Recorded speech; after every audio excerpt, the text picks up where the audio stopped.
1971. We woke up in a different world, where the Cold War ended along with the Vietnam carnage. All because of the Dome. The Dome. A territory full of anomalous artifacts, phenomena, and organisms. We still don't know what it is. An alien city? Some kind of a testing ground or storage? Whatever it is, no living thing trapped under the Dome can escape it. Yet even this did not stop the research. The major powers created the Cronus Megacorporation to develop and explore the Dome. Its secrets became a lucrative business. The Spire station was built on top of the Dome to export the artifacts and import supplies and personnel. The city of Crystal Sands grew at the foot of the Dome, eventually becoming a major transportation hub. All this required thousands of employees, and there was no shortage of candidates. Romantics, pragmatists, and adventurers of all trades swarmed recruiting centers around the globe, seeking jobs at Cronus. You were one of those people. In 1976, your application was approved, and you went under the Dome towards the future. Whether a good one or a bad one, only time will tell.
A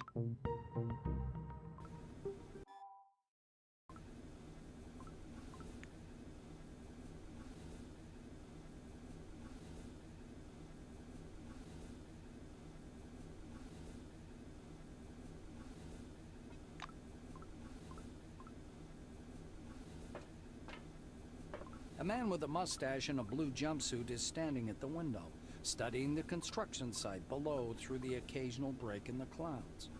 His badge reads Igor Patan, planner. The blue taps on the glass with one finger and gestures you to come and take a look. Seems like he doesn't speak English.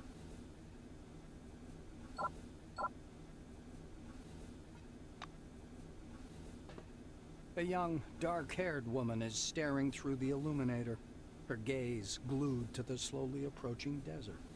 She's whispering softly. We've crossed the border. No way back now. She turns to you. The shiny badge on her white jumpsuit reads Tomoko Kimura, physiologist. As the woman takes in your black uniform, her smile fades. There are 6 people in this capsule, 2 of them in black jumpsuits. Not a statistically significant sample, but the trend is evident, she says with a squint. Kimura shakes her head disapprovingly and turns back to the illuminator. This place is a scientific treasure trove, and you're treading all over it in your jackboots, blowing up doors that are thousands of years old, acting like you own this world. What devilment.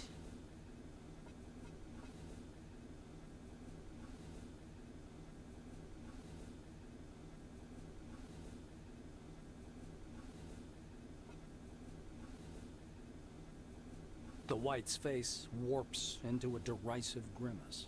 How many convicts have you actually met in your life?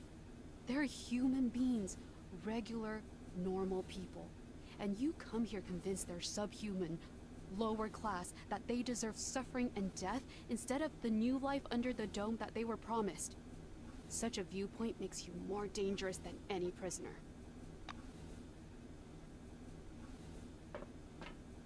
A guy wearing thick spectacles thrusts out a sweaty hand. Monty James, Silverwing. He glances down at your badge. Ah, it's you. I found your file extremely interesting. And your CV, wonderful. Inspiring, really. When I had the opportunity to look over the files of my future colleagues, I couldn't resist. I don't want to sound boastful, but silver level clearance has its advantages. Monty winks. Monty makes a ring with his thumb and forefinger. You were number 63,784 on the waiting list, but you were lucky enough to get into the dome after only 16 months. Besides that, zero, nada, absolutely nothing. You're a dark horse for both the Foundation and myself.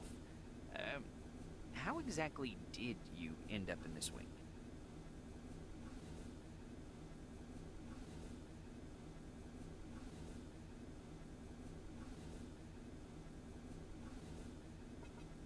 James interrupts.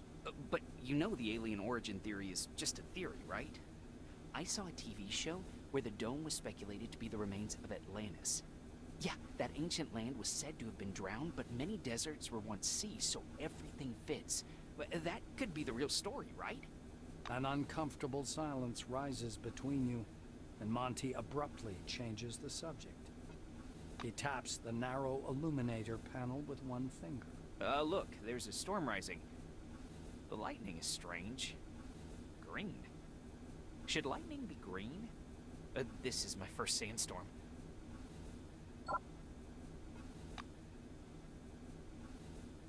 The badge on the orange's chest reads Quentin Bisley, laborer. He eyes your black uniform and quickly turns away.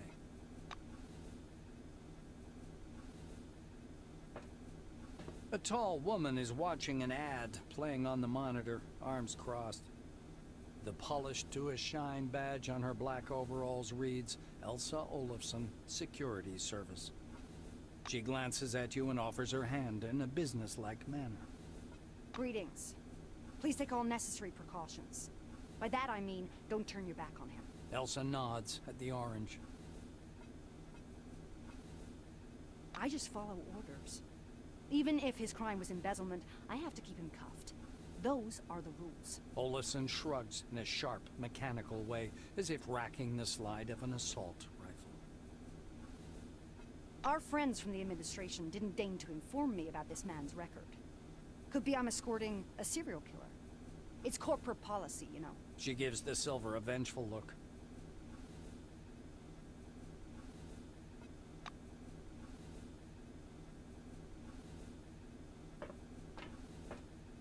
Kimura doesn't turn.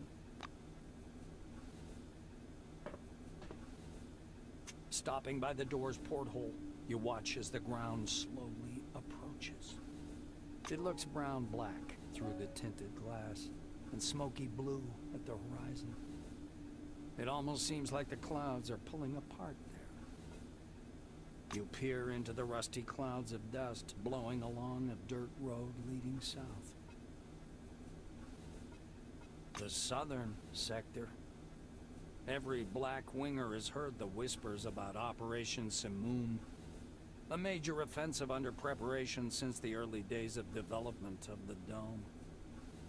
Cronus is recruiting troops capable of capturing the southern territory, an area heavily guarded by the Forefathers' defense systems. Maybe you yourself will end up in one of those troops. Just as you're about to move away from the window, you notice a whirlwind beginning to form above the ochre plain. The gathering storm drifts unhurriedly above the desert, a crown of green lightning flashing at its core. Clearly no ordinary weather phenomenon. It must be one of those anomalies. You freeze by the window, unable to avert your gaze.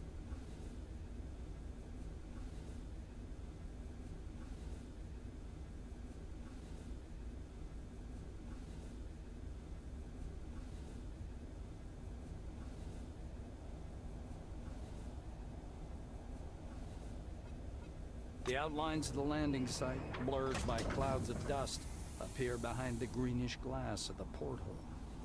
The capsule shudders as the braking devices engage.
Come here.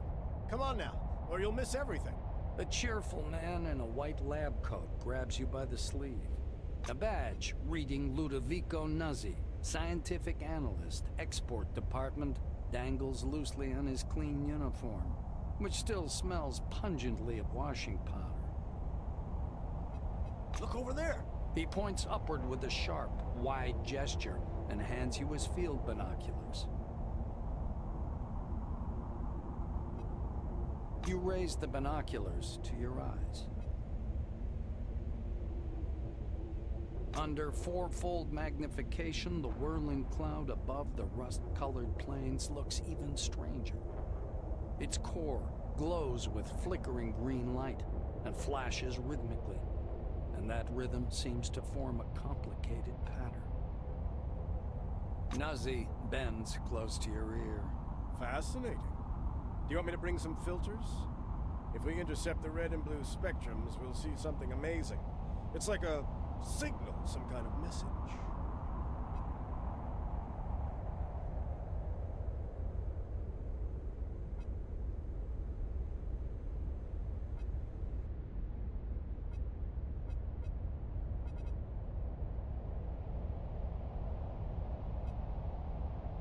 Without tearing your gaze away from the binoculars, you turn around slowly, studying the dome's horizon. It's somewhat unexpected that the dome looks horribly empty. Your eyes find some construction pits dug directly in the sand, and concrete blocks laid beside them. There are almost no roads, or not sealed ones. Only one highway with yellow surface marking stretches among the sand drifts.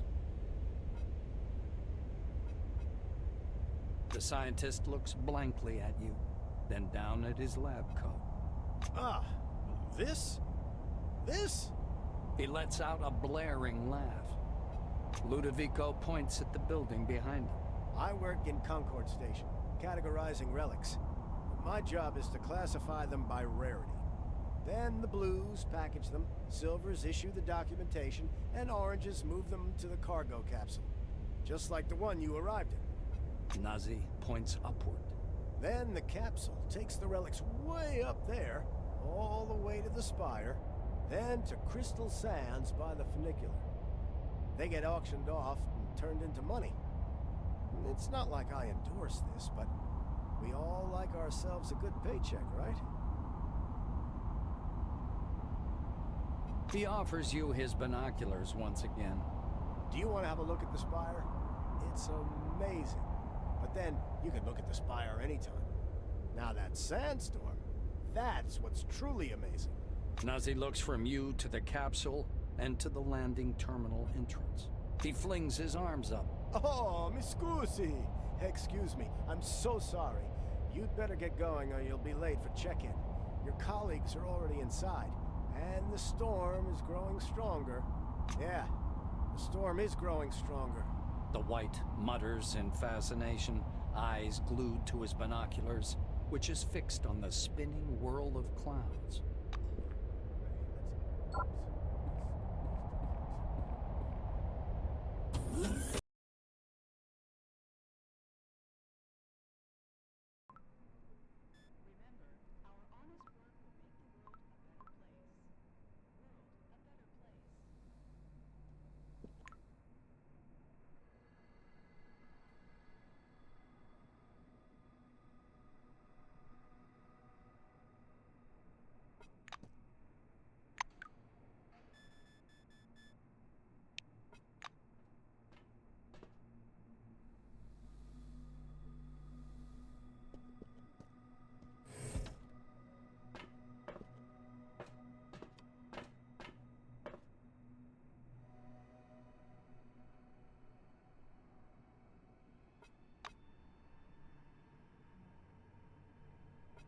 Well, hello there.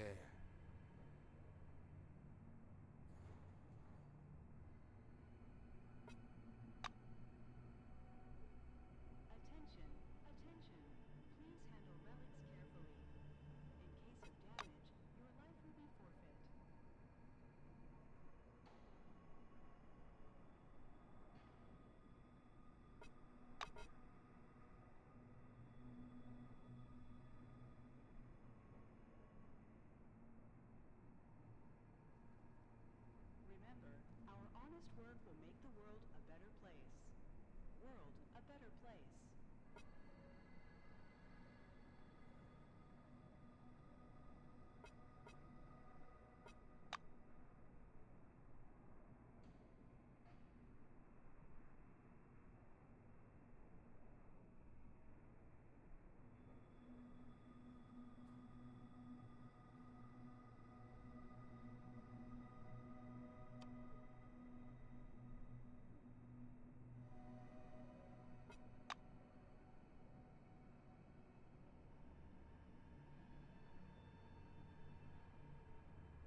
See ya.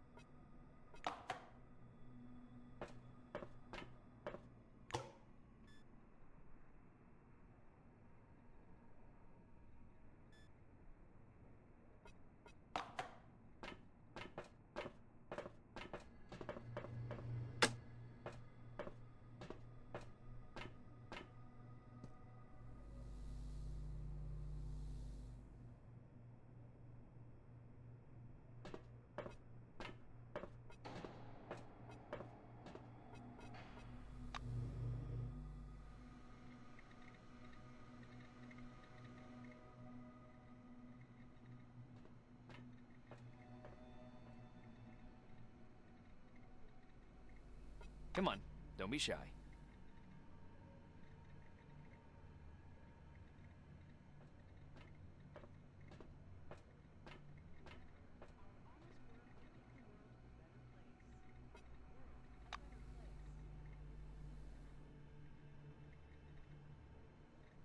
Attention, attention. Please handle relics carefully. In case of damage, your life will be forfeit.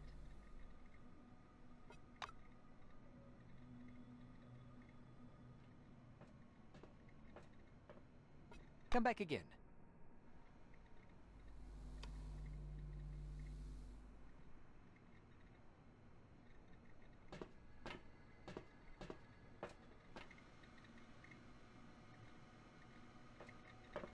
Greetings, newcomer. Your Come over here and Selectron register, has not please. been properly authorized. Please visit the reception desk to register. A tall receptionist watches you from behind his desk with a bored, haughty look. He waves impatiently at you to approach. The employee glances at you indifferently. His upper lip is ever so slightly curled in contempt. All new employees must register first thing. Come up to the desk, please. The nameplate on the desk tells you you're talking with Dean Rayhet, administrator. The administrator slaps himself on the forehead. Ah, I almost forgot the regulation pre-registration greeting. Just a second. Rayhet produces a reel-to-reel tape recorder from beneath the desk, rewinds the tape to the beginning, and presses play. The speakers explode with a harsh, crackling sound, over which the tick-tick of a metronome slowly grows louder. Solemn music begins to play, and the administrator's face takes on a serious expression. Dear employee, on behalf of the Cronus Foundation, I, Administrator Dean Rayhet, welcome you to your new life under the dome. The administrator clears his throat and continues. By joining our company, you choose the path of science and progress. You are among mankind's best, and we ask that you live up to this. Dean squints down at the monitor. Deserve this title. Do your job honestly. Obey the law. Respect your colleagues and... The music fades, and the administrator finishes his speech. And together we will build the best possible future for all mankind. Dean puts the tape recorder away. Now that we're done with the official greeting, I'll register you and upgrade your Selectron. Okay?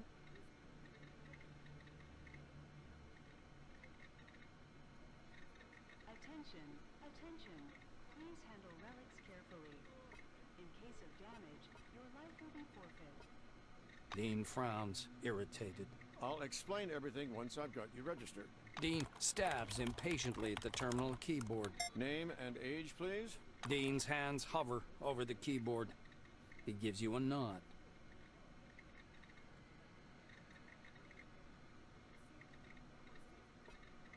You spell out your first and last names and specify your wing, profession, and test results. The administrator's fingers fly across the keyboard as he enters your information into the Cronus database. Rayhet scans the computer screen. So your position in the waiting list was 63,784. You've been assigned to Magellan Station. A special bus will bring you there after a series of briefings. Please pass me your Selectron so I can update the firmware. Dean snaps the docking port of your pass to a recess in the casing of his computer. The administrator returns your Selectron. Here you are. You now have first-level clearance. As a Black Wing employee, you get access to the barracks, the armory, surveillance rooms, remand centers, and other specialized facilities. Dean continues. All new employees have a short list of tasks to perform on arrival. Do you want to hear all the details, or just the short version?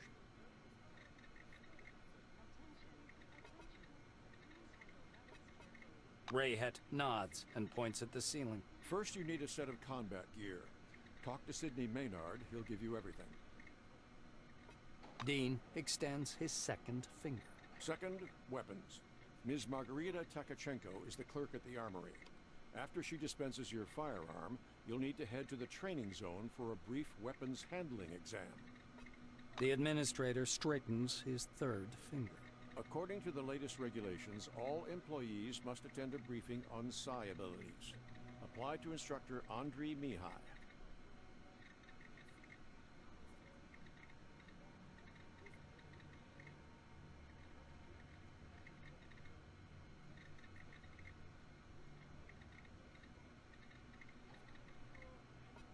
Dean extends his fourth finger and looks at you meaningfully. Did I tell you about the combat and tactical training? The fourth step is to visit instructor Winston Botherby.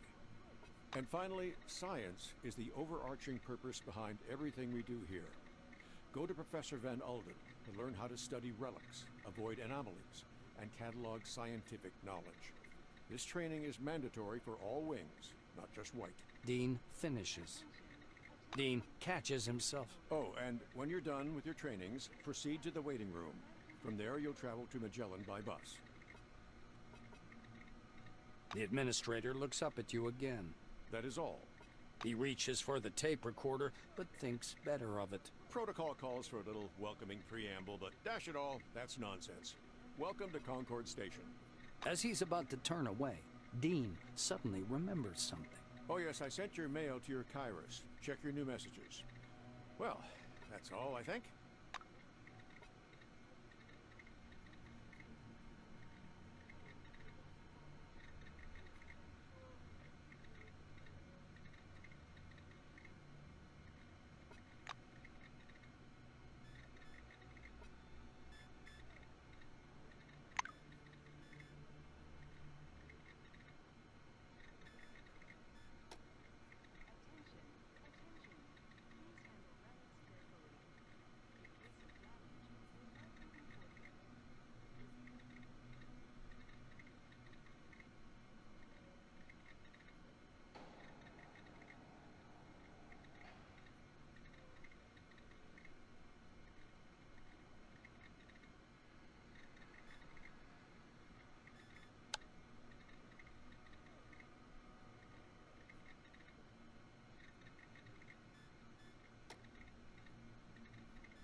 just great.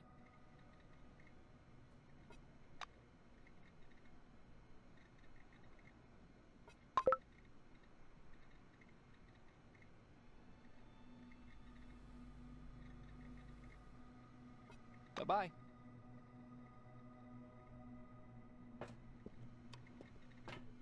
We are Cronus. When the dome was found, a small research camp was built nearby. Thanks to the efforts of our brave men, it had soon become a city. But that was only the beginning. Around the aperture at the top of the dome, a transition station was erected, which was called the Spire. It's a pure engineering miracle.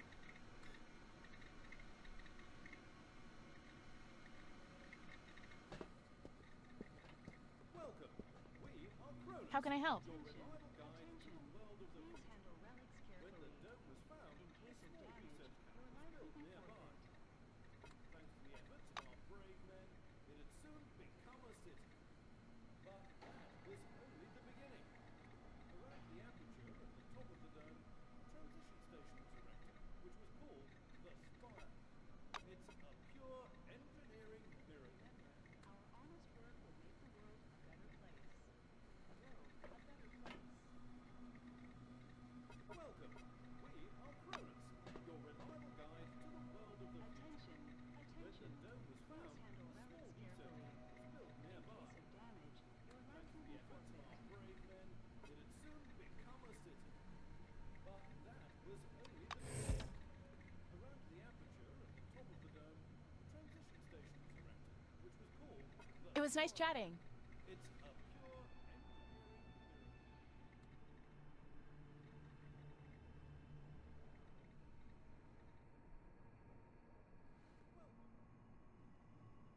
Remember, our honest work will make the world a better place. World a better place.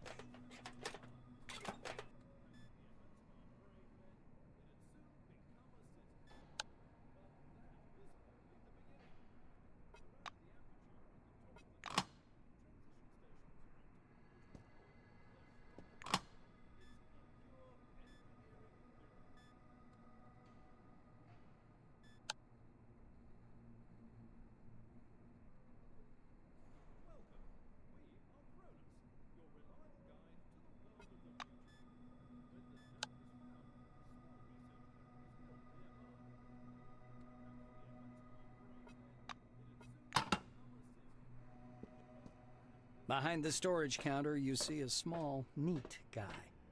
His gingery hair shines with something like brilliantine. His badge says, Sidney Maynard, storekeeper. The silver perks up at your approach. A thick logbook appears at once from under the counter. Sidney puts on thick glasses that seem to age him 5 decades in an instant and studies the lined pages. The silver finally stops and pins down a particular page with his finger. This is your first uniform requisition, right? You can also purchase any equipment you need for the desert directly from me. Maynard adjusts his glasses in a businesslike manner.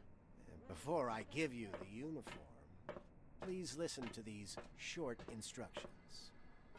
Sidney fiddles with his hairstyle. So, I'm not going to sugarcoat it. Life under the dome can be dangerous. You may get shot, spill acid on yourself, get electrocuted, or suffer the effects of a dangerous anomaly. You may also freeze to death or get fried.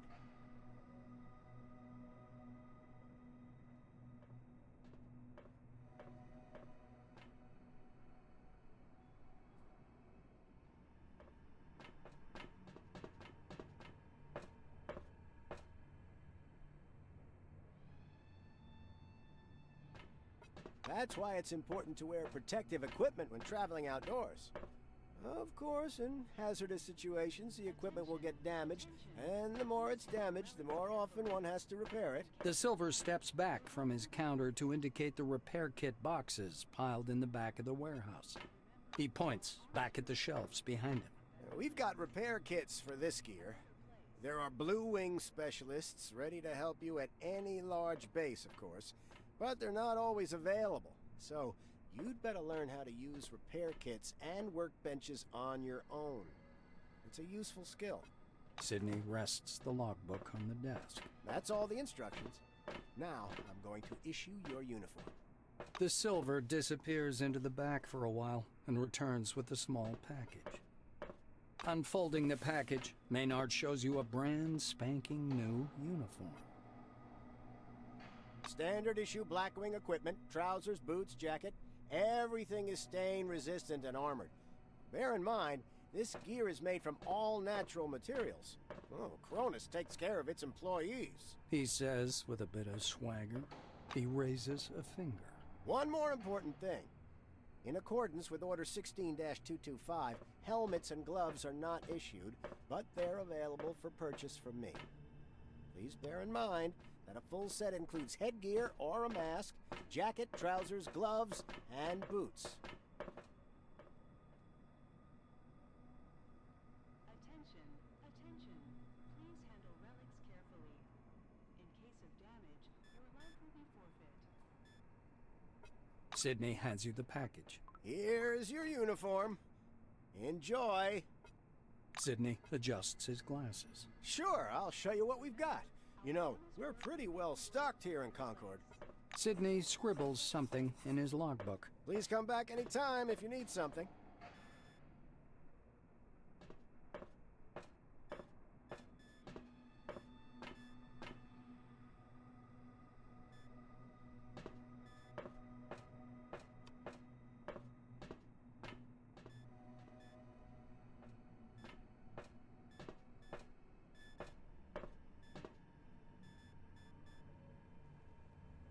Remember, our honest work will make the world a better place. World a better place.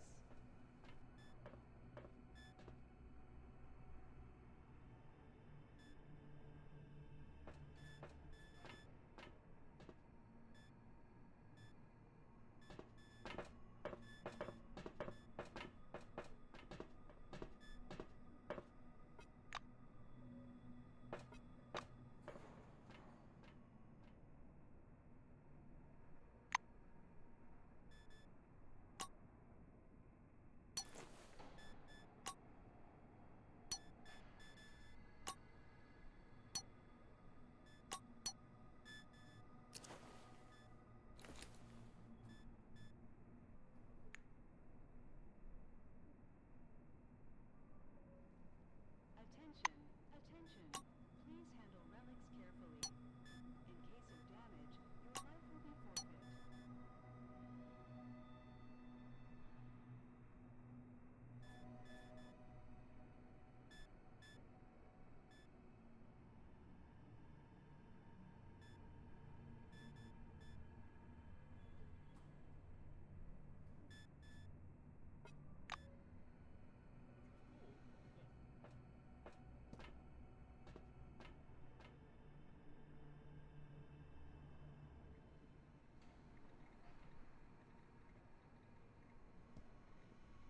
Anything urgent, Mr. Krachkov?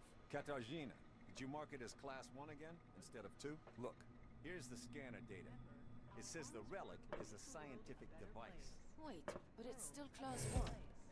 I'm not going to violate protocol. Katarzyna, my dear, you may violate protocol as long as it benefits the company. Take your lead from your colleagues. Correct your report if you have to, and don't act so innocent. Vladimir, I'm done. How do we mark it? Class 2 fragile. Tell Noyan the relic should go out with today's flight. Think about it.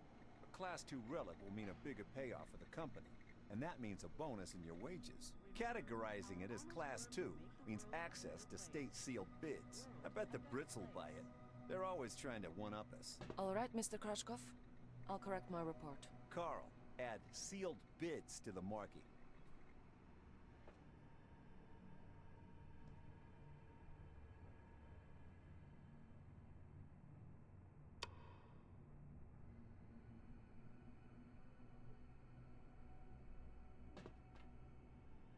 I'll complain to the Silvers about that idiot.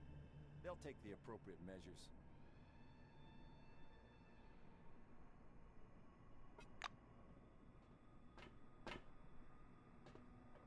An engineer in a bright blue jacket is tinkering with the door lock, cursing under his breath non-stop.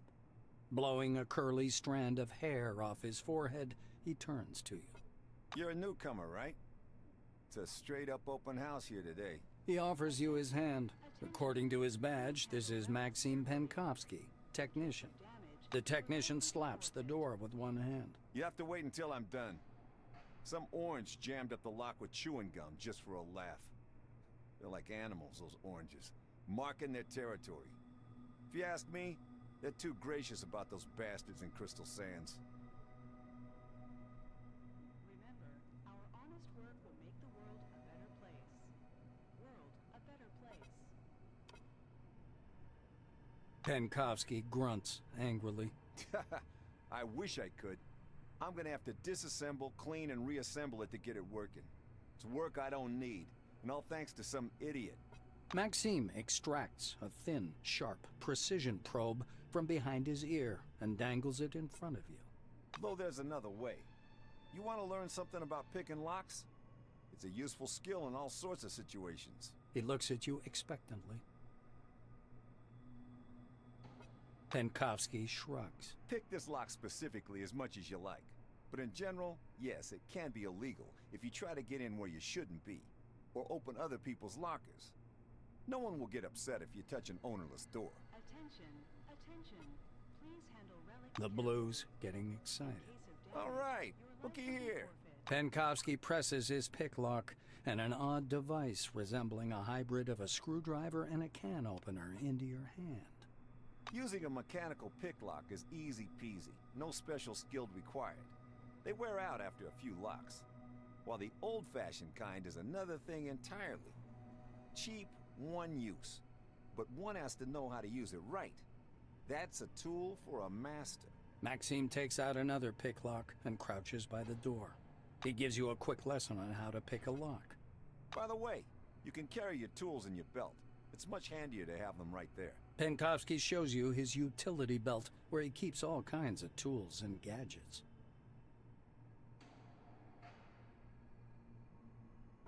Actually, finding tools under the dome is no problem at all. There are even devices for hacking terminals and so on. Maxime hoists up his belt. The Blue solemnly raises his index finger. And one more thing. Always use brand name stuff if you can. Groovy produces good kits. Modus and Supercolor do too. They've all got fat contracts with Cronus, so they care about quality. He looks at the door again. Damn these locks. Though I'd rather be doing this than fixing hab pods. Those are a real pain in the ass. Penkovsky gives you a patronizing look. Because they're poorly made, warped from the heat, and the filters aren't worth a damn. The modules were constructed by marketing managers, not engineers. Building a city in the desert was also their idea. This project is all about PR. Cronus wants to show the world how tough they are.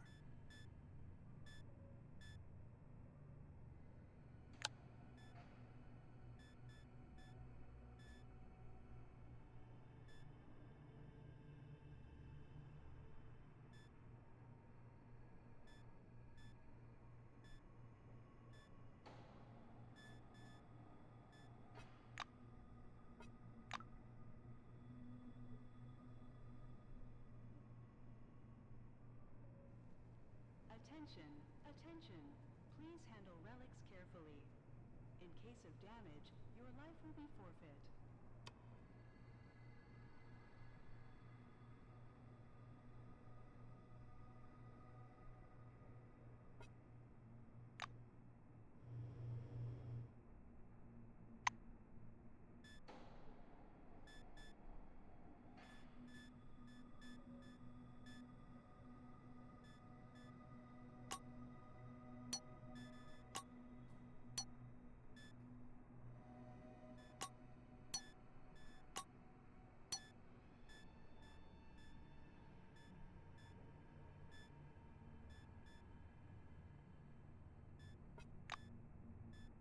I repeat, get a lockpick and attach it to your utility belt. And then, apply it to the door.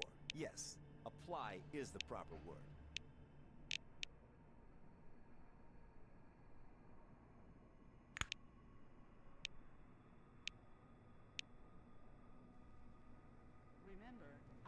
honest work will make the world a better place. I repeat, get a lockpick and attach it to your utility belt. And then, apply it to the door. Yes, apply is the proper word. You're doing well. Just don't forget to pick up your uniform and weapons. It'll be awkward for you if the door gets stuck again.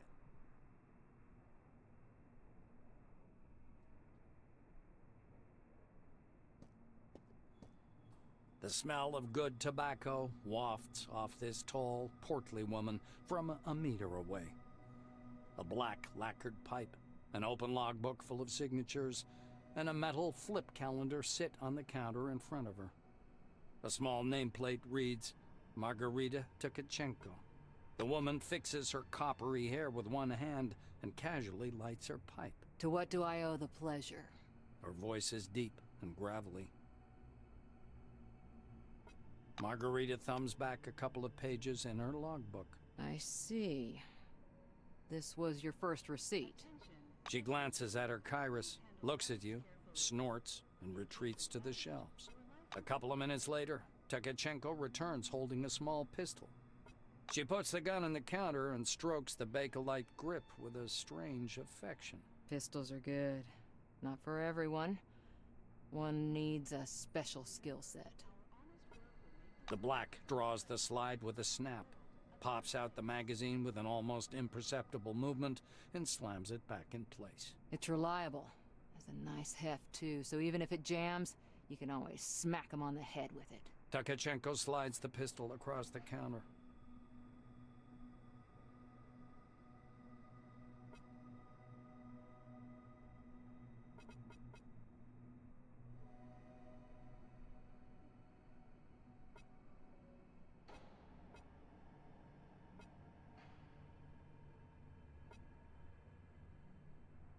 Margarita drags on her pipe and releases a puff of thick, yellow smoke. I see you know the rules and won't cause problems. Tkachenko tamps down her tobacco. Nice accuracy, but the stopping power is too low to call it a killing machine. Still, it's an all-around excellent weapon. The black points at a poster on the wall behind her. Can you see what's written there? Clean and oil. I have nothing to add. The armorer shrugs, puffing indifferently on her pipe. It's the least I could do. We have a requisition list from the Silvers. For free, you receive only rubbish. If you want the real deal, check out the weaponry shop. Or me.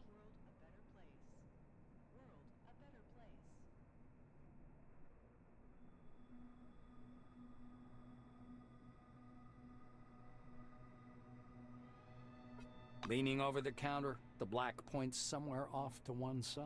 Now it's time for your training. Botherby is already waiting for you by the big gate. He's a bit dotty, but a good man nonetheless. But before the training zone, go see that wizard guy with his toothpicks. Be careful around him, though. Don't let him pitch you a line.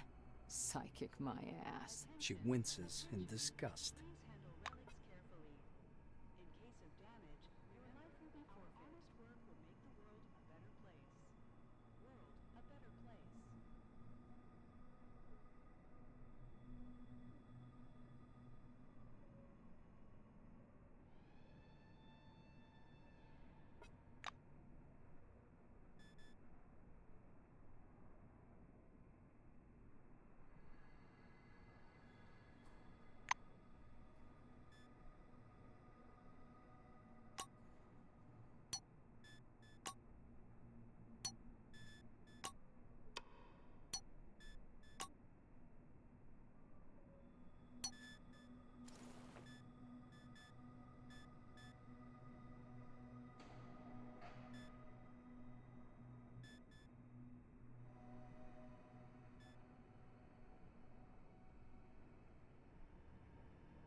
Attention, attention.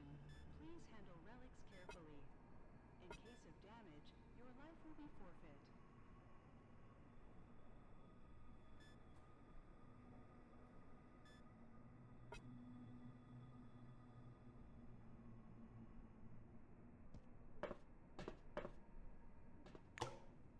Remember, our honest work will make the world a better place.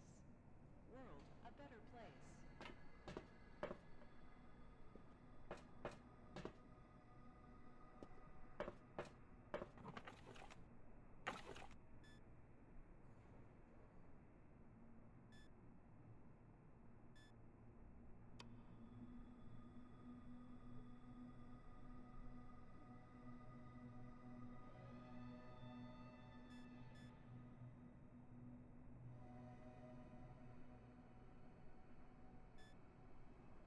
Attention, attention.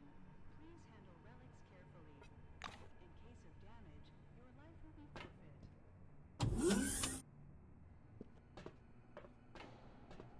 A lean silver with thick black hair and a huge cigar clamped in his teeth is sitting in front of you. As you approach, he flashes a sly grin and slowly raises an outstretched hand above the table. Something really weird happens. All the paper clips, pencils, scattered toothpicks, and bits of trash float up from the table and hang in the air. The silver badge reading Andrei Mihai, Science Instructor, floats up as well.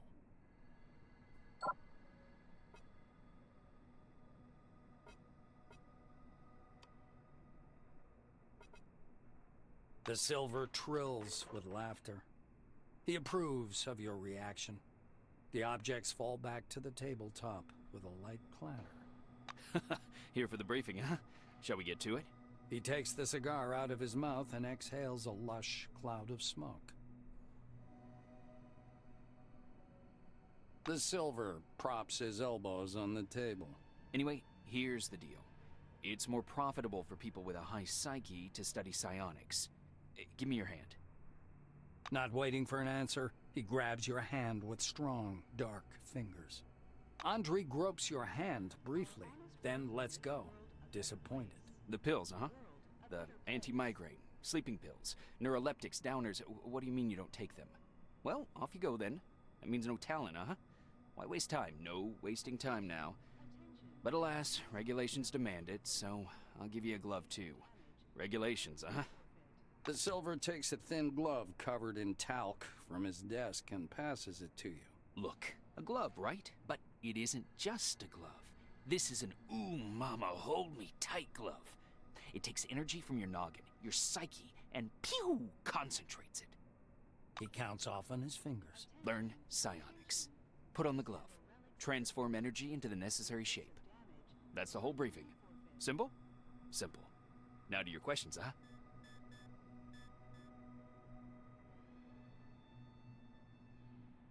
Mihai spreads his hands good-naturedly as if to say, "You're welcome."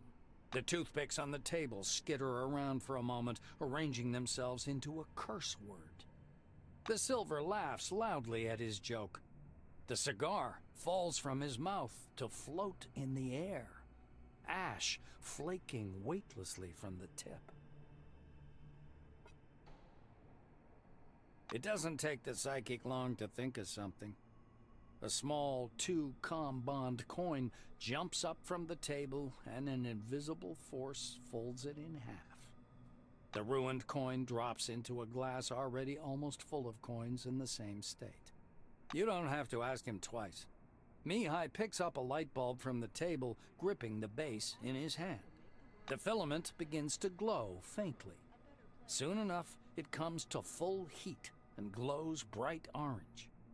In a little over a second, the bulb is shining with a steady white light. The silver laughs contentedly.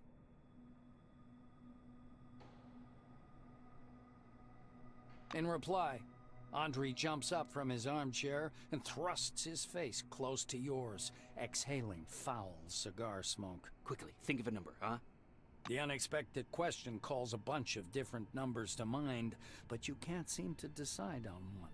The silver looks into your eyes. 3, 14, 13, 76. He easily names every number you've got in mind. Mihai shakes his head wearily. No, enough tricks. I'm exhausted. Psionics it requires strength. Drains you. Remember that, huh? The Silver takes a pull at his cigar and releases a self-important puff of smoke. Psionics. It's a gift for all of us.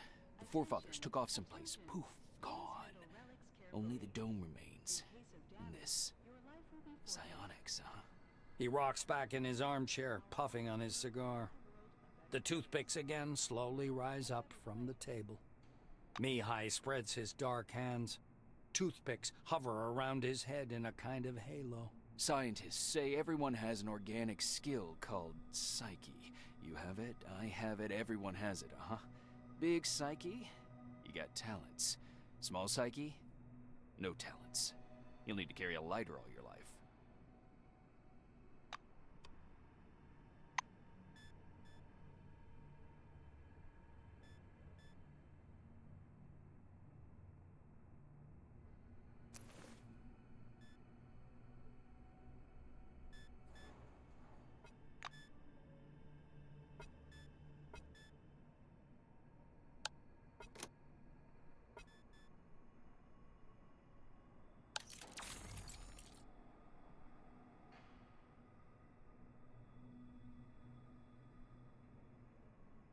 Remember, our honest work will make the world a better place. World a better place.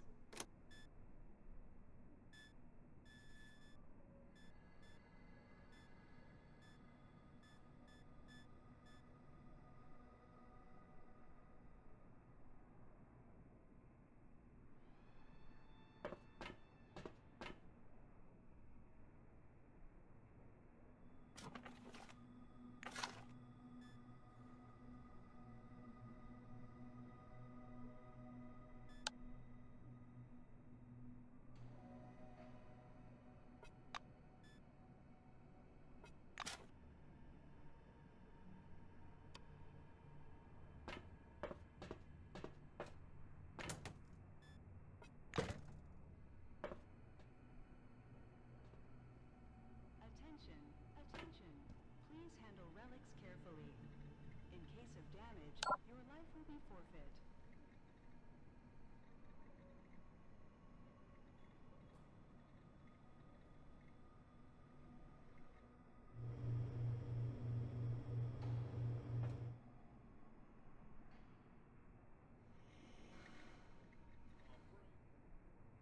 Become a city. Around the aperture at the top of the dome.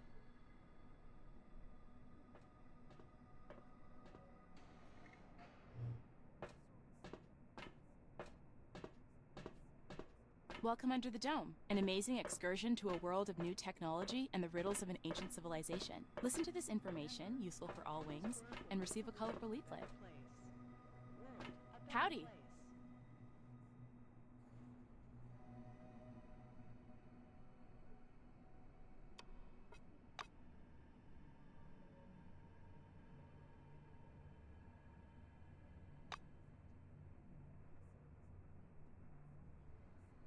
Remember, our honest work will make the world a better place. World a better place.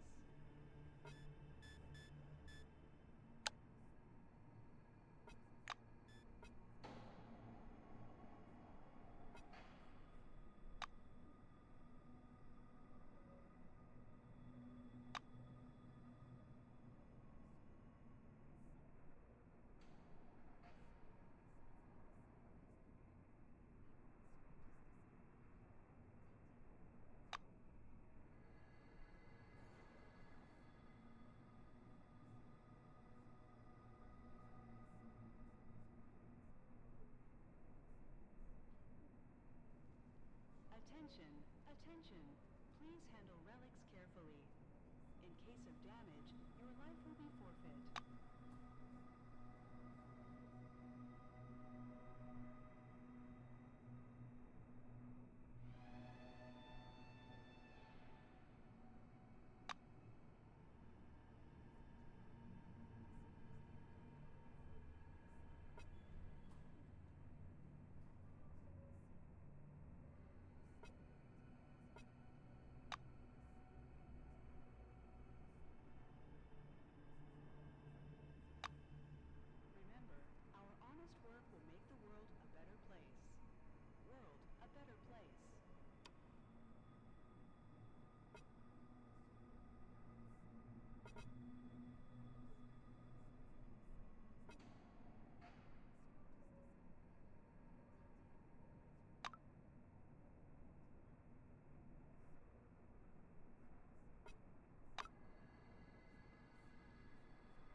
See ya! I don't know about you, but I'm sure I'll come here in a year and will feel like a real queen. This is Victoria LeGrand, and the dome from the inside. See you next time.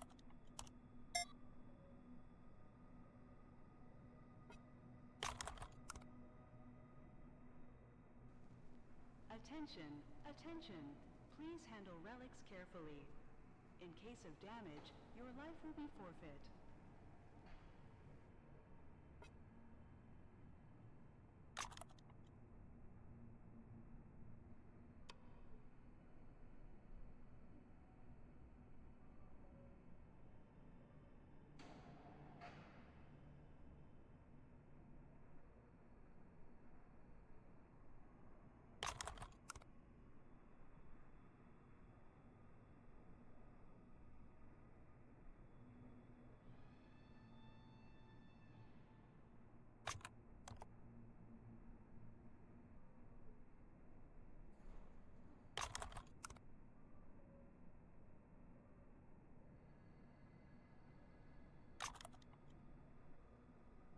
Remember, our honest work will make the world a better place. World a better place.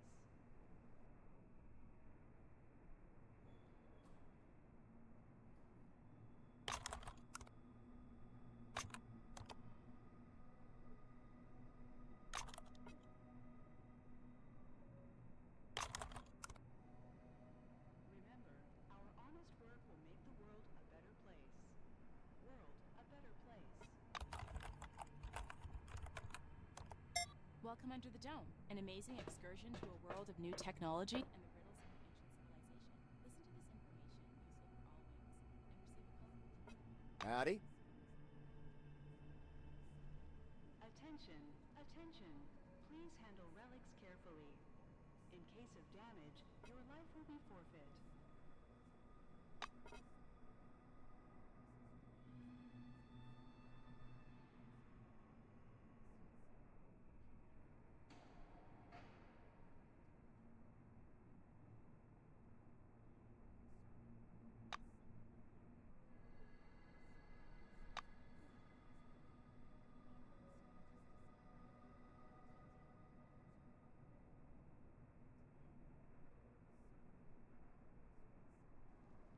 Attention, attention. Please handle relics carefully. In case of damage, your life will be forfeit.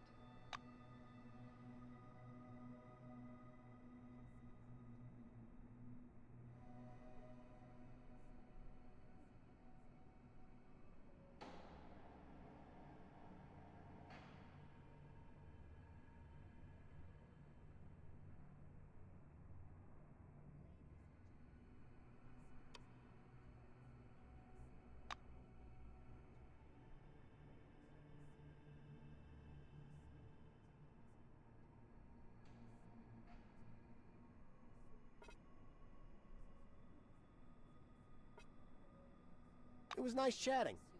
Welcome under the dome, an amazing excursion to a world of new technology and the riddles of an ancient civilization. Listen You'll to be this lying information, by a useful for swimming all pool, wings, and sipping receive a a margarita right on this spot. Sounds like a sci-fi story. But we aren't strangers to sci-fi here. The detailed plans are ready. And according to them, there will soon be a real resort city in the west. and the riddles of an ancient Bars, civilization. casinos, Listen to this spas, information, useful for and all wings, therapeutic and receive a saunas. colorful leaflet. I don't know about you, but I'm sure I'll come here in a year and will feel like a real queen. This is Victoria LeGrand, and the dome from the inside. See you next time. Attention, attention. Please handle relics carefully. In case of damage, your life will be forfeit.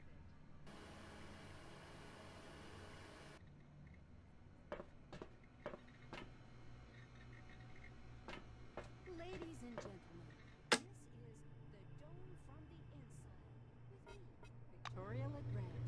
As you can see, there are endless salt pans in the western region behind me.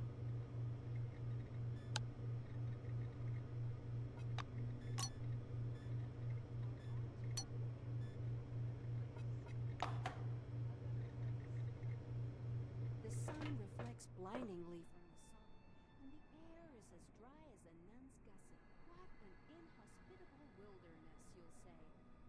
fully agree with you, but what if Glad to I meet told you. that in a year, you'll be lying by a swimming pool, sipping a margarita right on this spot? Sounds like a sci-fi story. But we aren't strangers to sci-fi here. The detailed plans are Attention, attention. According to them, Please handle relics there will carefully. soon be a real In resort case of city in the damage, West, your life will be with forfeit. bars, casinos, spas, and therapeutic saunas. I don't know about you, but I'm sure I'll come here in a year and will feel like a real queen. This is Victoria LeGrand, and the dome from the inside. See you next time. Wow, look what the wind blew in.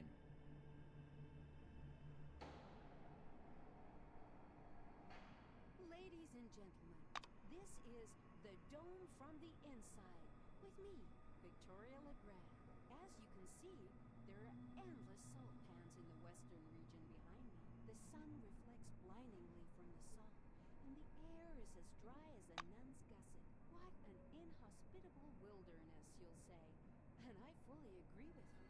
But what if I told you that in a year you'll be lying by a swimming pool, sipping a margarita right on this spot? Sounds like a sci-fi story. But we aren't strangers to sci-fi here. The detailed plans are ready. Our honest work And will make according the to world them, a better there place. will soon be a real resort city in the West, with bars, casinos, spas, and therapeutic saunas. I don't know about you, but I'm sure I'll come Attention, here in a year attention. and will feel like Please a handle real relics queen. carefully. This is In case Victoria of LeGrand, damage, your life and will the be dome forfeit. from the inside. See you next time.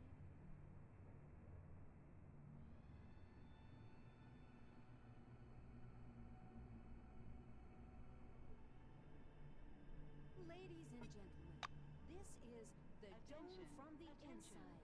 Please with me, handle relics Victoria carefully. LeGrand. As In you can case of see, damage, there your are life will be endless salt forfeit. pans in the western region behind me. The sun reflects blindingly from the salt, and the air is as dry as a nun's gusset. What an inhospitable wilderness, you'll say. And I fully agree with you. But what if I told you that in a year you'll be lying by a swimming pool, sipping a margarita right on this spot? Sounds like a sci-fi story. But we aren't strangers to sci-fi here. The detailed plans are ready. And according to them, there will soon be a real resort city in the West, with bars, casinos, spas, and therapeutic saunas. I don't know about you, but I'm sure I'll come here in a year and will feel like a real queen. This is Victoria LeGrand, and the dome from the inside. See you next time. Wow, look what the wind blew in.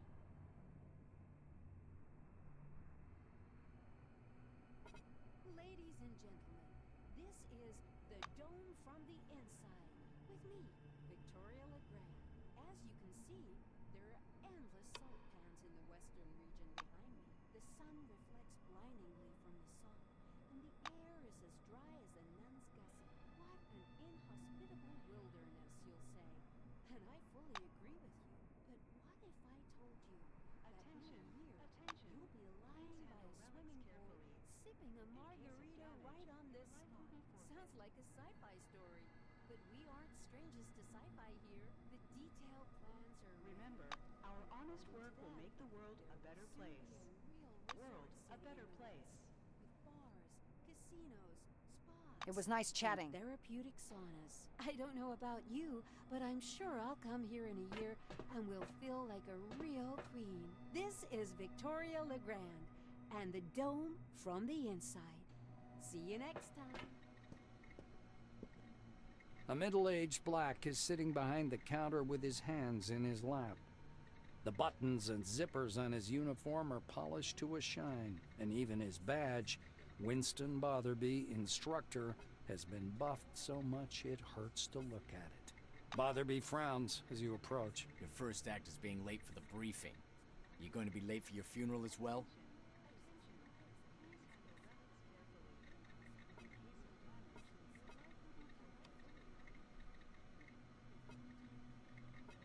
The black looks you over. Yes, I see the weapon received check mark. Looks like you are fully prepared to disappoint me. You are prepared. Right, employee?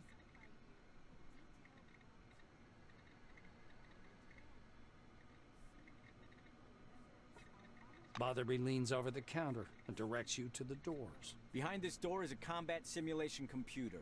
Launch it and begin your course. He raises his index finger. The conditions in the training zone closely simulate those one would experience in the field. Your goal is to avoid getting lost and dying of dehydration. And try to aim the barrel away from yourself when shooting. Pulling a notepad from his pocket, the instructor jots down your name. Your goal is to hit 3 targets. I'm going to monitor you and advise as necessary. And try not to burst into tears. That's all. Go ahead. From the sun, and the air is as dry as a men's gusset.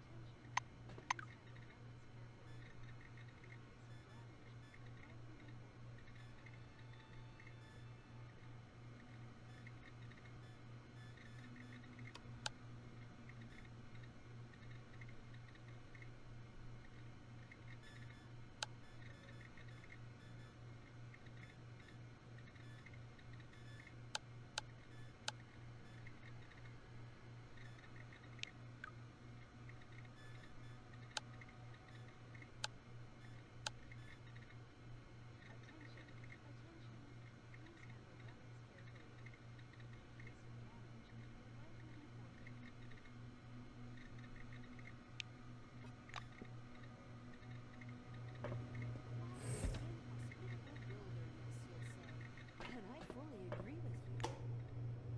But what if I told you that in a year, you'll be lying by a swimming pool, sipping a margarita right on this spot?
Thrilling news.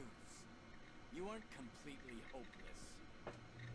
Lying by a swimming pool, sipping a margarita right on this spot.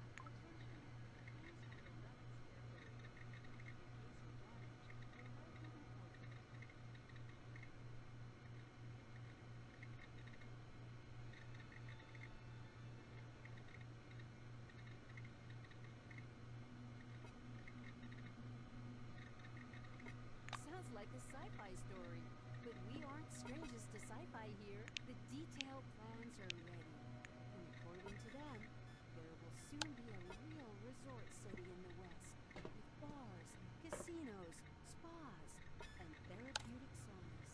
I don't know about you, but I'm sure I'll come here in a year and will feel like a real queen. This is Victoria the Grand. Botherby nods grandly. You made it through training without making a total fool of yourself. Congratulations. I'll send a report up the chain about your completely unanticipated success. You're dismissed, employee. This is the Dome from the Inside with me.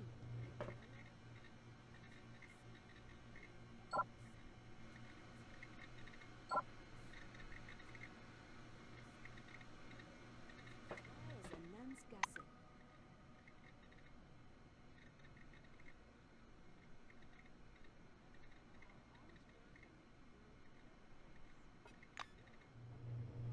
What an inhospitable wilderness, you'll say. And I fully agree with you.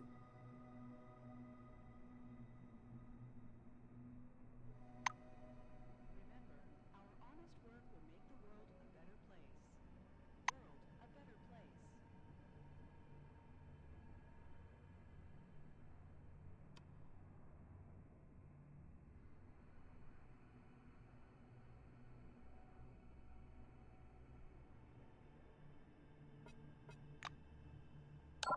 Attention.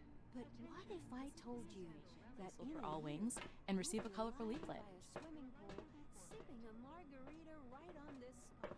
Sounds like a sci-fi story, but we aren't strangers to sci-fi here. The details.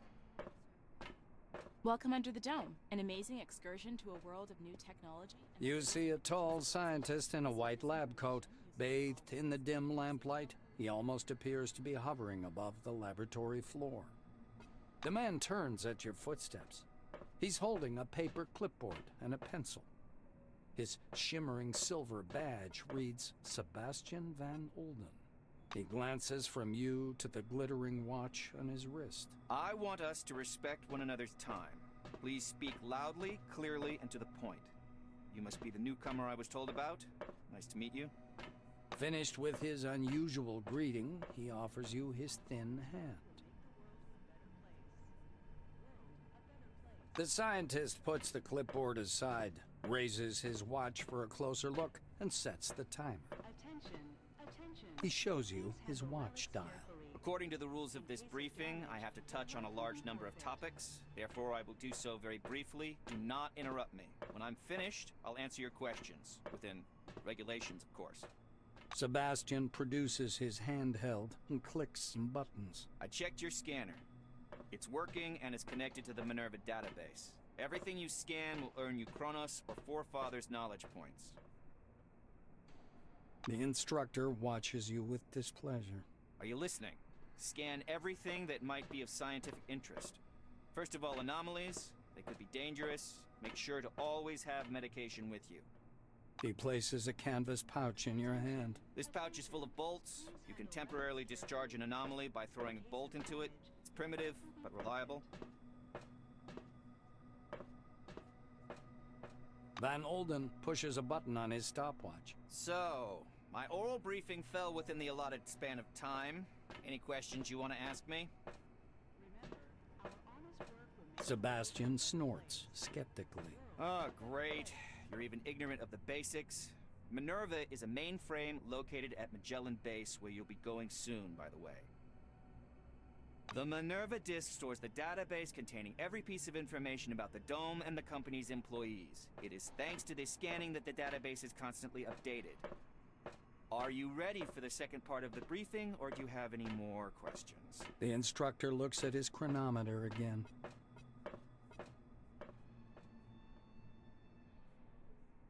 The White scowls in annoyance. Do you know anything at all? What did you come under the Dome for anyway?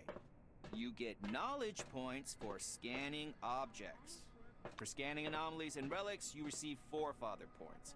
Scanning the company's property and employees, living or dead, earns you Chronos knowledge points. He explains with a sagacious expression.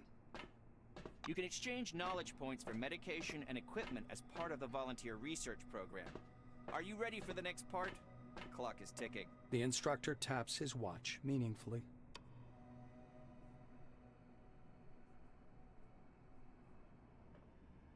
Sebastian pulls a scanner from his pocket. I will demonstrate this only once.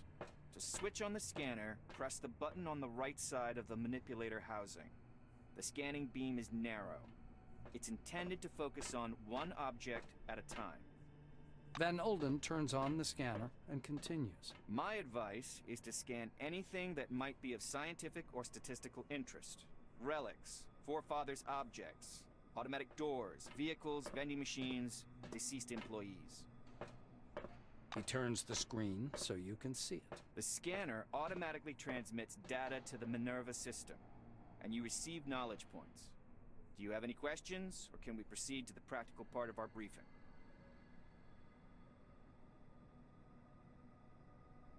You'll need some one-use stimulator injectors, bandages to stop bleeding, and anti-radiation agents and radio protectors, including ARAD-3. The White ticks these off on his fingers. He produces a black-capped, transparent plastic jar out of his pocket. According to protocol, you should have this medicine. I'll give it to you as soon as we proceed to the practical part of the briefing. Are you ready, by the way, or do you have any questions? The researcher winces. Why do I have to spell out every single thing for you? Take a bolt, throw it at the anomaly, and it goes off. Any more questions? The scientist glances at his watch again. You're within the time limit for questions. The next step is training in the artificial ecozone. He rests one finger on the button in preparation to start the timer. You're going to go downstairs and scan relics. I will be monitoring your progress. Please note there are several radioactive anomalies in the ecozone. These are the same conditions you'll be working in the field. Radioactive zones and relics are quite common under the Dome. He smoothly extracts a jar of yellow pills from his pocket. Here's your ARAD-3. And one more thing. Just a moment. Welcome Under the Dome, an amazing excursion to a world of new technology and the riddles of an ancient civilization. Listen to this information, useful for all wings, and receive a colorful leaflet. Welcome Under the Dome, an amazing excursion Air to is a as world... dry as a nut. Please stand by for decontamination to end. I fully agree with you.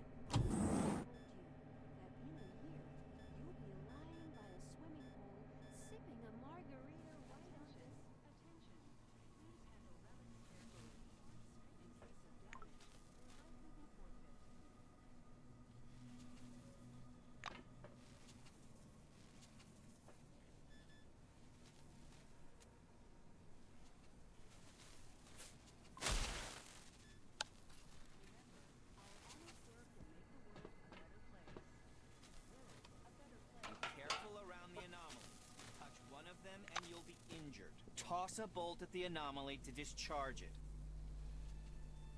Journal entry, a successful scanning attempt. You're doing all right so far. Go ahead.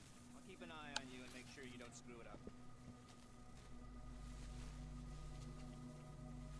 Journal entry, 2 objects scanned. And again, Watch out for anomalies. Touch one and you'll be injured. Toss a bolt at the anomaly to discharge it.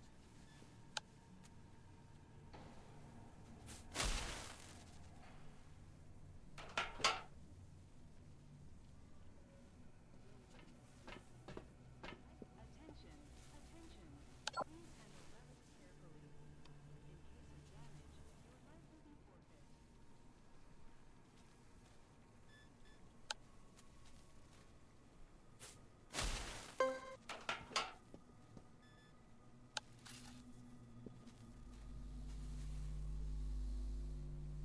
Journal entry.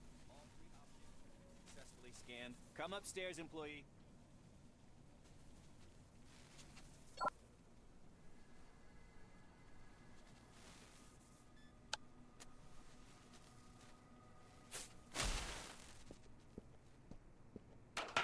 Our honest work will make the world a better place. World a better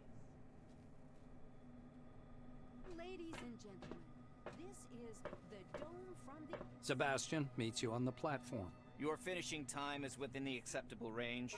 He clicks the stopwatch button, fixing the result time. The scientist turns back to his notes. Not bad. One question. You observed several anomalies while scanning. Why do you think they appeared? I'd like to hear your opinion.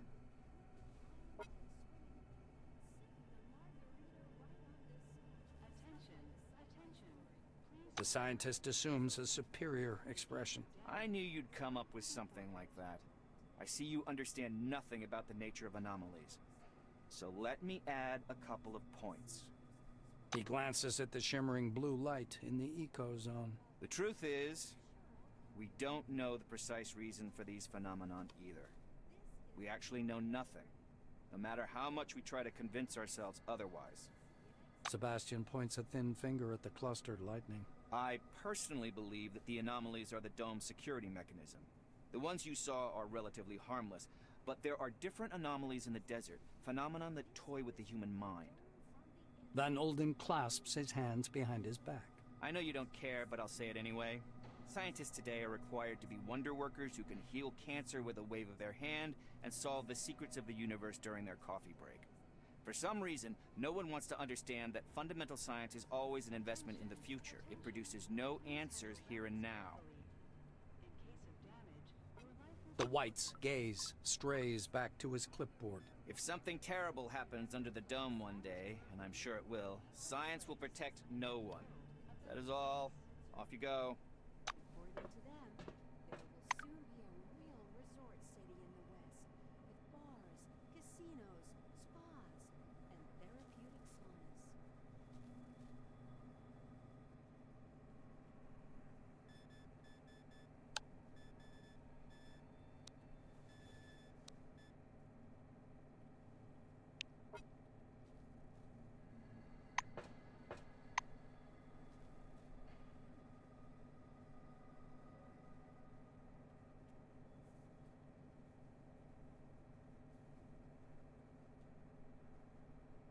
remember, our honest work will make the world a better place. World a better place.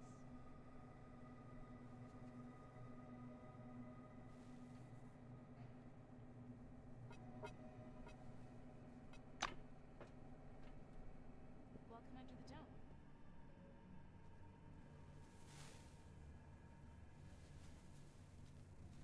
Real clean. Attention, This is attention. Victoria Please LeGrand, handle relics and the carefully. dome from the inside. Please stand by See you next for time. decontamination to end. Welcome under the dome, an amazing excursion to a world of new technology and the riddles of an ancient civilization. Listen to this Ladies and information, useful gentlemen, for all wings, this is and receive a the colorful dome from the inside. And I was starting to get bored.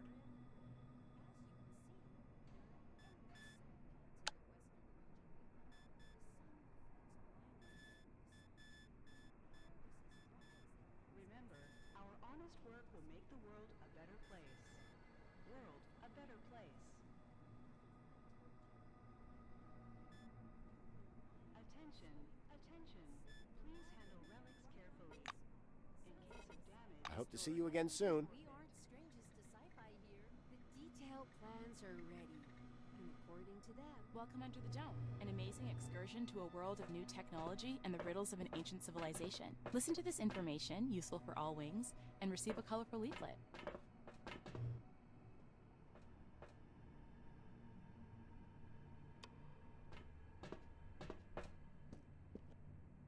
Tekachenko grunts a greeting without removing the pipe from her mouth. Just tell me what you want so we can dispense with all the how are yous and phony smiles your lot's so fond of. Straight to business. The Black looks at you with interest. Don't you by any chance need to go to work? I'm just curious. She leans on the counter. Margarita pushes the logbook and a box of cartridges over to you. Right, material incentives. And sign here. Tekachenko grunts a greeting without removing the pipe. Tekachenko opens the big black logbook on the counter. Why not?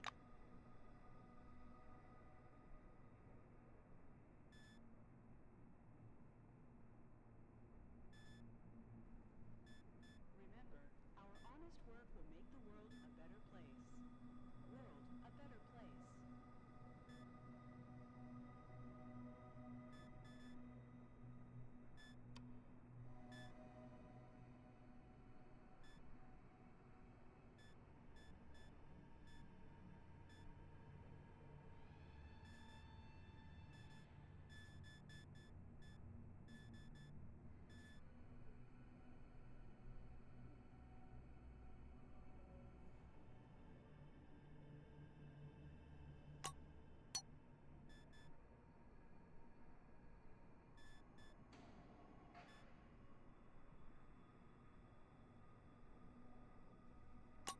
Remember, our honest work will make the world a better place. World a better place. Attention, attention. Please handle relics carefully. In case of damage, your life will be forfeit.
Attention, attention.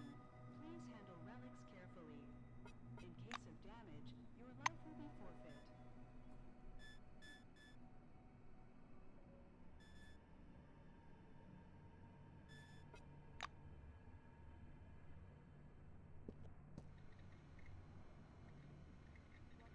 Remember, our honest work will make the world a better place. World a better place. Was only the beginning. Around the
Please handle relics carefully. In case of damage, your life will be forfeit. Remember, our honest work will make the world a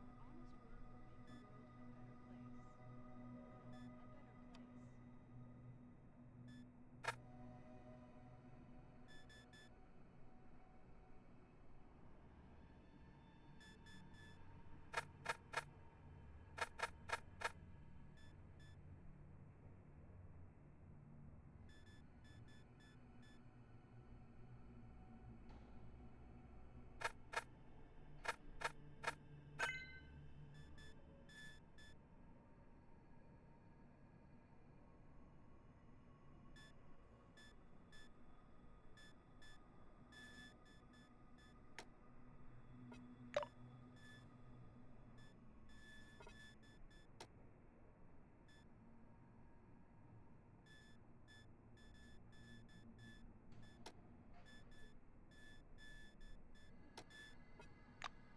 World a better place.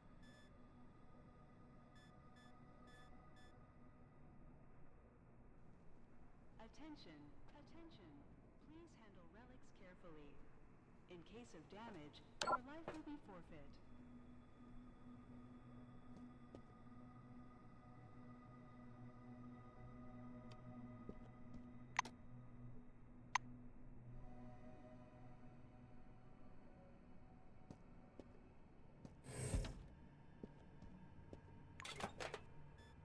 Remember, our honest work will make the world a better place.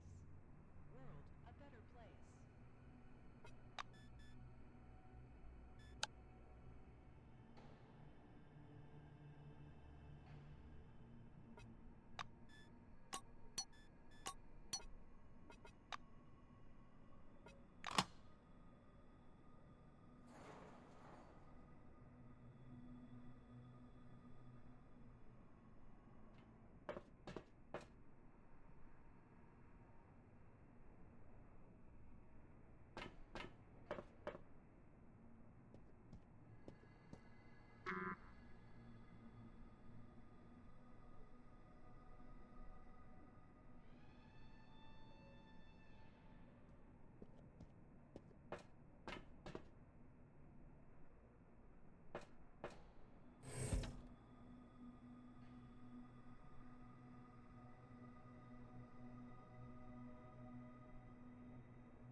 Employee, please come here. There's an urgent task for you.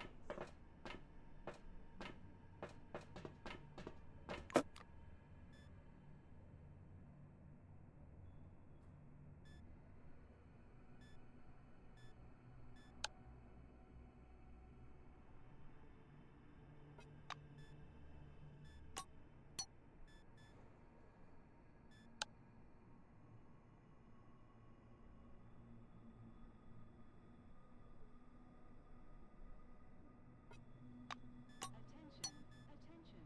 Please handle relics carefully. In case of damage, your life will be forfeit.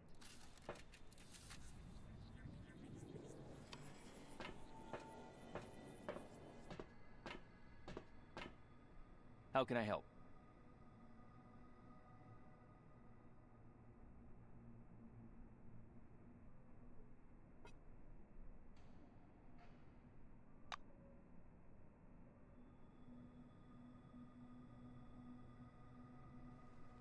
Attention. Come back again. Attention.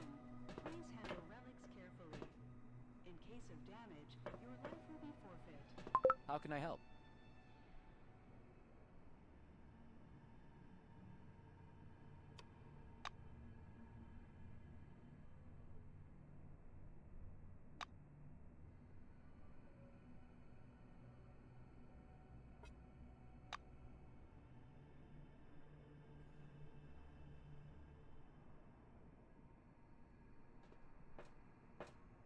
Remember, our honest work will make the world a better place.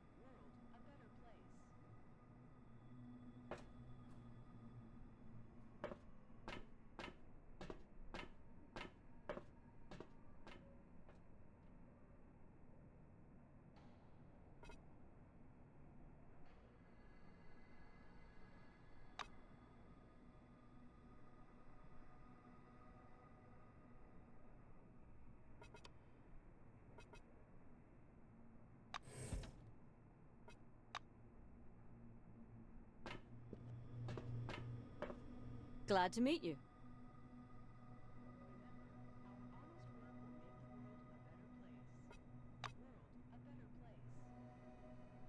Attention, attention. Please handle relics carefully. In case of damage, your life will be forfeit.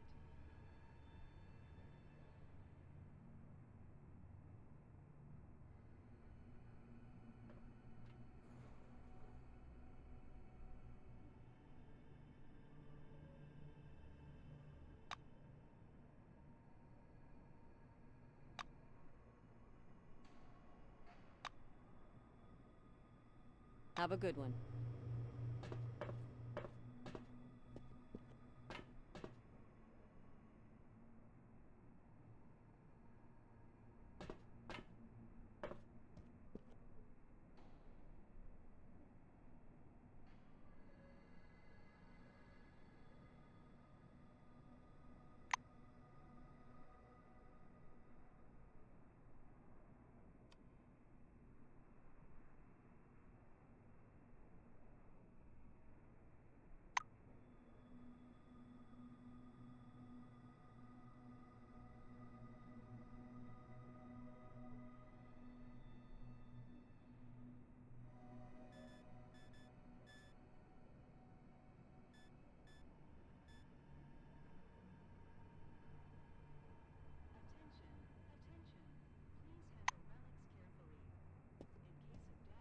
The giant display glows welcomingly when you approach. A red light comes on under the screen's steel hood. The camera is switched on. A gray old man with high cheekbones appears and squints out at you from the screen. Do you copy? He leans close to the camera, his glasses glittering. My name is Martin Kingsley. I'm Chief Officer of Magellan Base. We were supposed to meet in person, but unforeseen circumstances prevented that. One moment. I'll grab your file.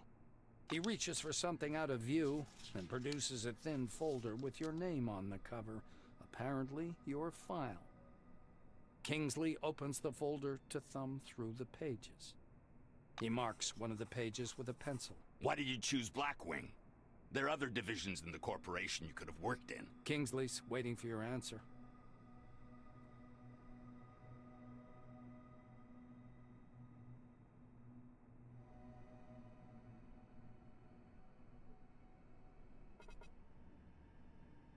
Martin nods and writes something down. Cronus has much to offer. Varied assignments, our own training zone, and the opportunity to move up through the ranks. Kingsley closes the file and folds his hands in front of him. Thank you for your reply. I learned a little more about you. Now I want you to learn a little bit more about us. Keep in mind, this is not a rehearsed speech. He assumes a serious expression. When the dome was discovered in 1971, it became a scientific and media sensation, a worldwide phenomenon, and likely the most significant discovery in the history of mankind. Kingsley drums his fingers on the unseen desk, his gaze focused somewhere beyond. I see. You were enticed here by radio advertising, telefilms, and all those interviews, billboards at every turn. Cronus wants the world to see the dome as a stage where something merry and fascinating is going on. But now that you're actually here, I want you to see the real picture. You can't make out his eyes behind the glare on his spectacles, but he seems to be staring directly at you. Here's the truth. Nobody was waiting for us inside the dome. It's neither a treasury of technologies nor a cemetery of the ancients. Perhaps what we're doing now is defusing the world's most complicated bomb. Will our mission thrive? I believe so. If we work together and everybody does their part. He looks back at your file. I say, do what must be done. Because that's what the concept of the 5 wings is all about. Kingsley points at the camera. You're from Blackwing. Your duties are simple and straightforward. But you have to understand, everything you do is to maintain order and peace. Once people panic, they kill each other much quicker than the dome ever would. Putting the folder aside, he sits back and stares at you in silence. It gets so quiet that the ticking of a clock can be heard through the speakers. Kingsley sighs quietly. You were probably waiting for some boilerplate welcome speech. But I prefer to talk about real-world problems. Glad to meet you.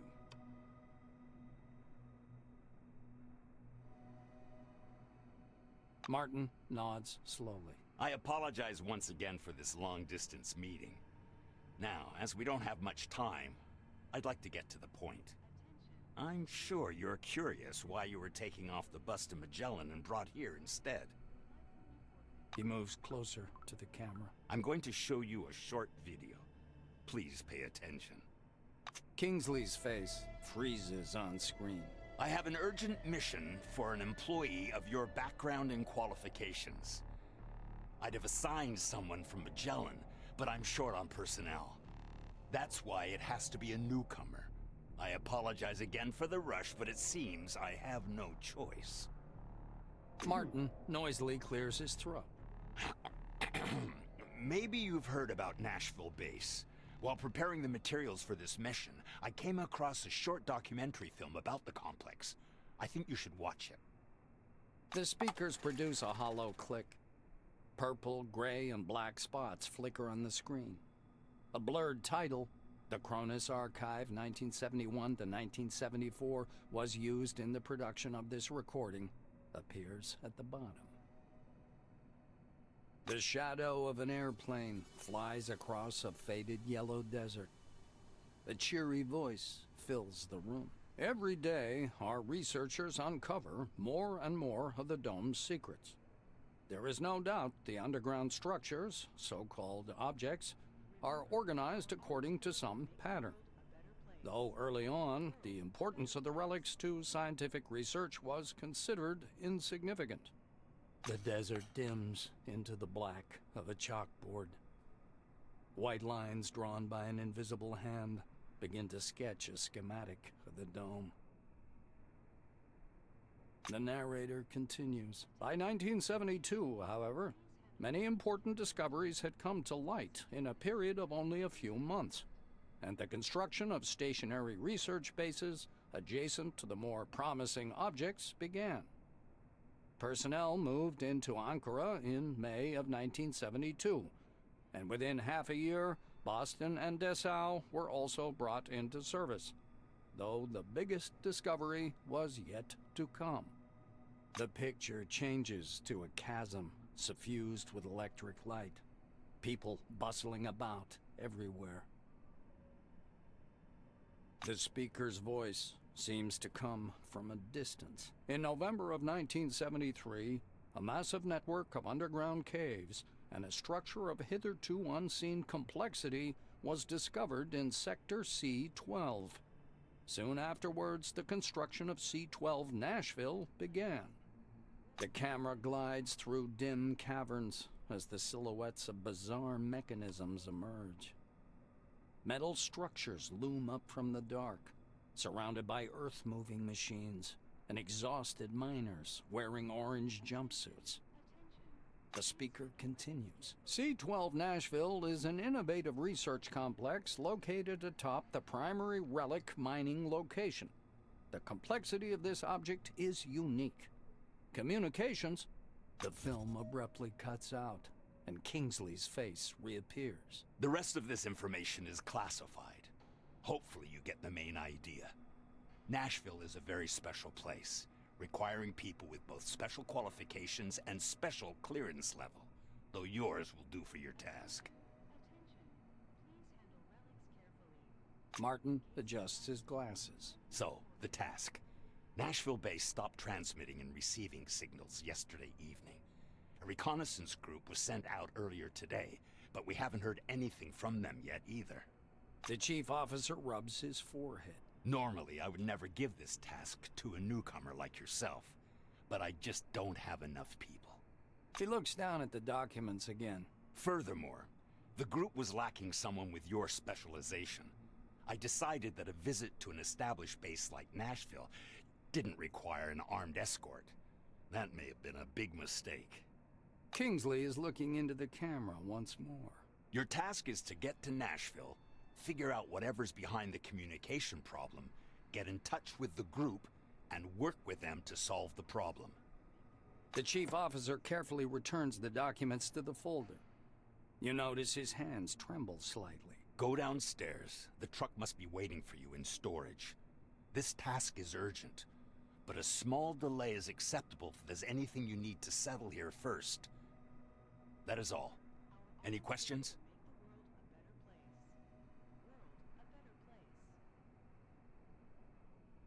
Kingsley's hand reaches toward the camera. Great to hear. Take care of yourself. I'll talk to you later.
Oh, you again.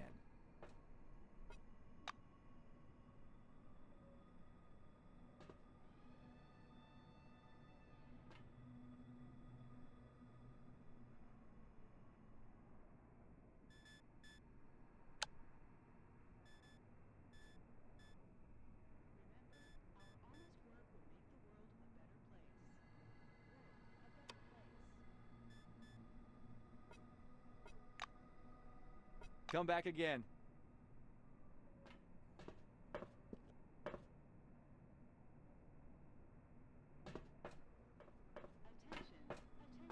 Wow, look what the wind blew in.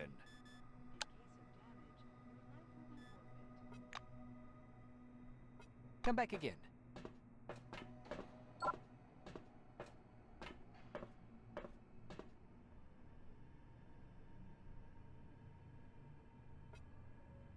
Have a good one.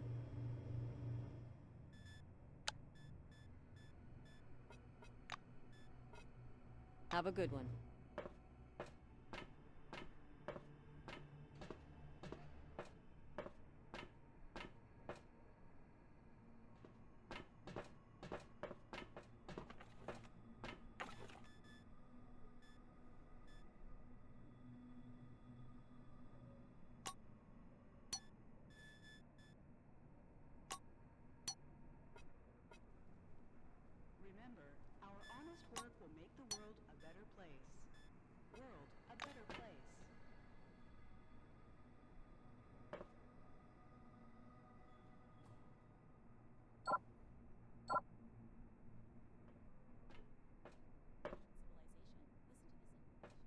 Ed, spit it out. And receive a I colorful can see leaflet. that something's bothering you. Well,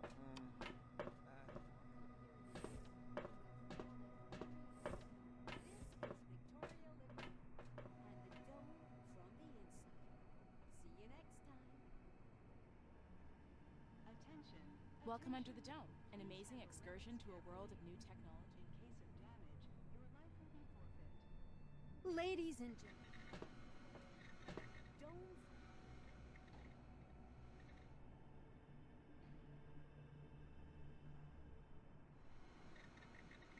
The sun reflects blindingly from the salt, and the air is as dry as a nun's gusset. What an inhospitable. Hello again.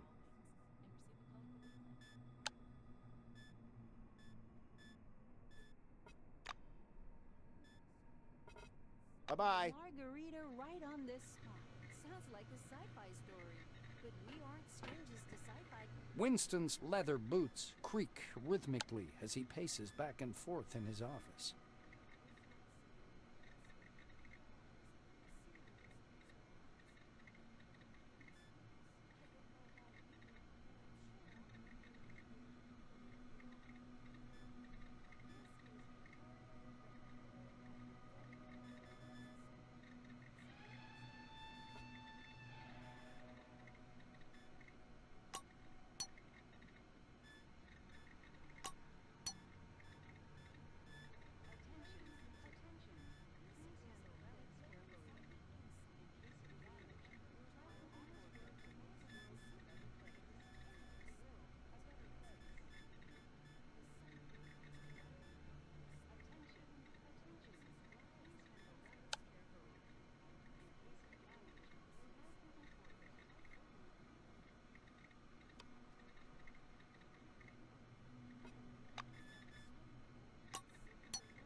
Remember, our honest work will make the world a better place. World, a better place. Attention, attention. Please handle relics carefully. In case of damage, your life will be forfeit.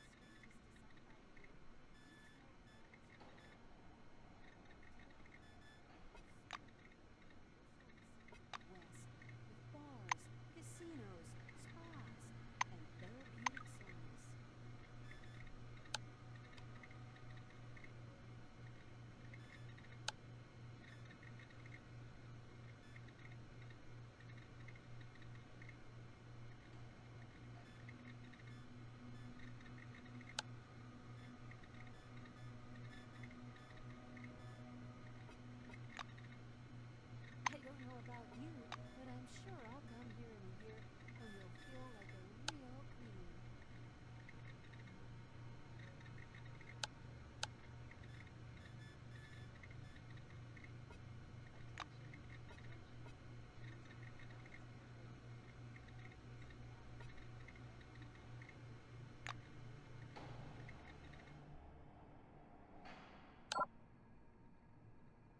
This is Victoria Legrand, And receive a colorful leaflet.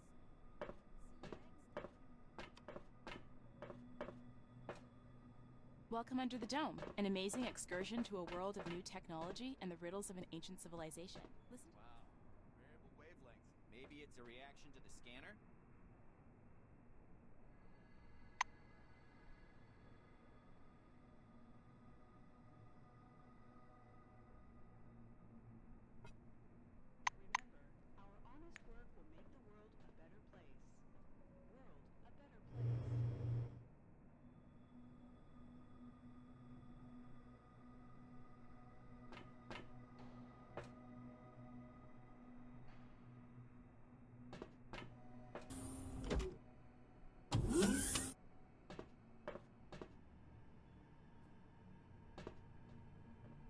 Joe again. Having a bad day? Attention, attention.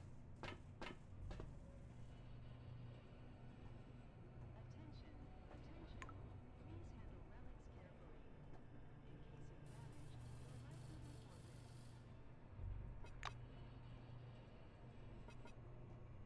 forfeit.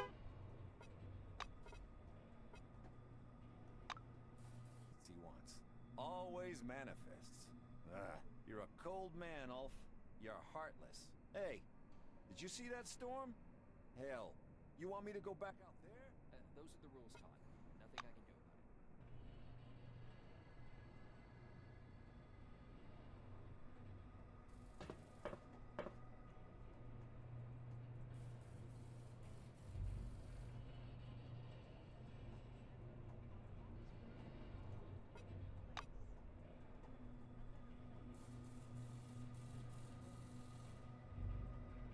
it. Howdy.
The highway leading to C-12 Nashville is blocked by an anomalous storm, and you're forced to detour over a mountain pass.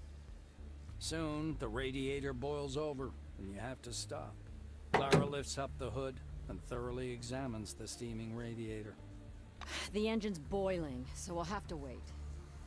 You do know what happens when a car boils, right? It's... The Blue shuts her mouth abruptly and stares anxiously at the dark funnel cloud dancing on the horizon. Now that you're on higher ground, it's clear that the storm has overtaken a fairly large section of road. It will be difficult to pass.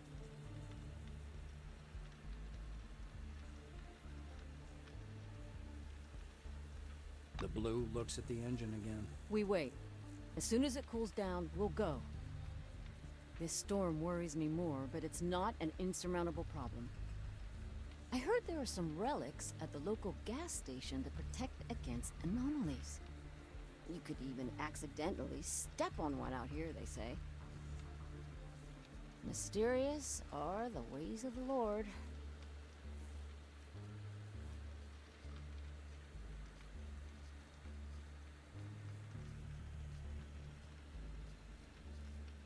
Your companion perks up a bit.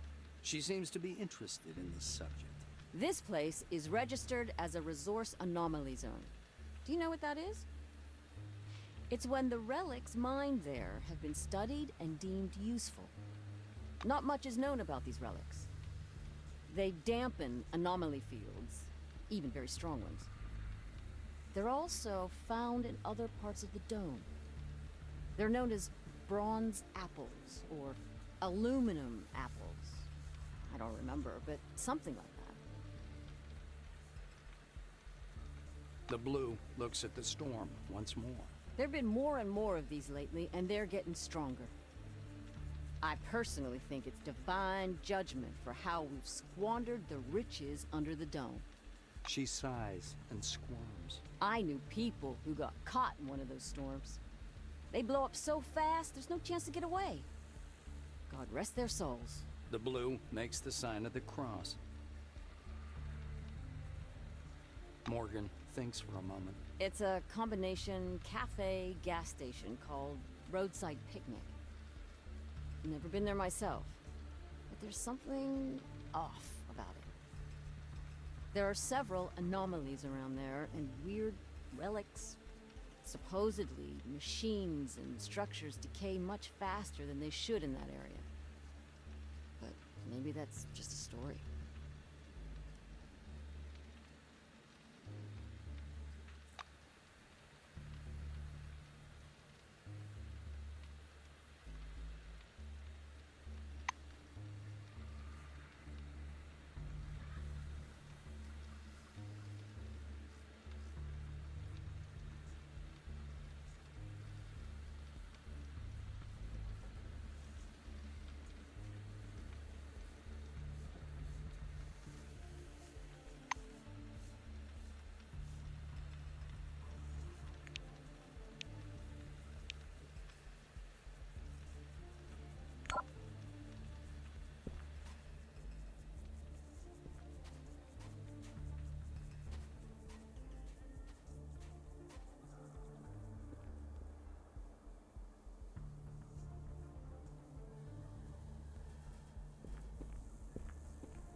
Oh, I feel my chakras opening. Wonderful.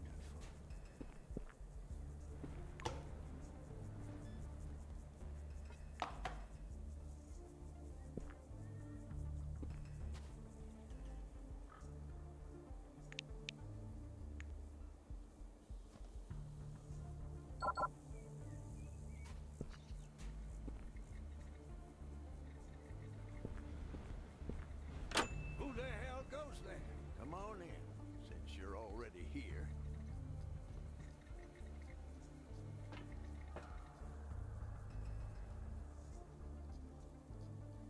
A weird, scruffy old man with a matted beard is sitting in front of the checkout terminal. The badge on his blue jumpsuit is long since bleached away. The name Aaron Melville is written there in black marker. With a groan, he picks up a magnifying glass and, peering through it, begins poking at the keyboard with one knobby finger. The computer plays a short tune. Checkmate, the system declares. The old man angrily sets the magnifying glass aside. A Grandmaster? You're a piece of junk, not a Grandmaster. And a cheater to boot. He raises his head to squint in your direction. Eh? What do you want? I don't advise eating here, and there's nothing to buy. And either way, we're closed.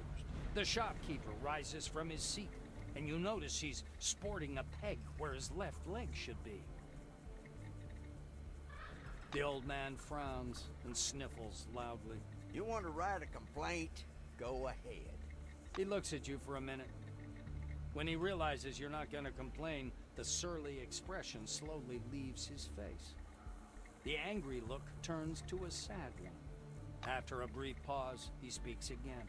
Yeah, well, I do have some problems. The old man lowers his voice, almost to a whisper. The oranges pick on me. Escapees by the look of it. They demand food, money, gas. I've got a turret at the entrance, but it doesn't do no shit. stand-in screwed something up with the circuitry in the basement. I would take a look when I get a chance. But with my leg acting up, those rickety stairs just ain't my cup of tea. So here I am, sitting and playing chess, waiting for those bastards to come back. Melville's getting grim again. He adds, It's my business, and you'd best stay out of it. But if you want to, here's the key. Go down to the basement and see if you can do something with the generator. Maybe you could get the turret to work. That'd make things easier.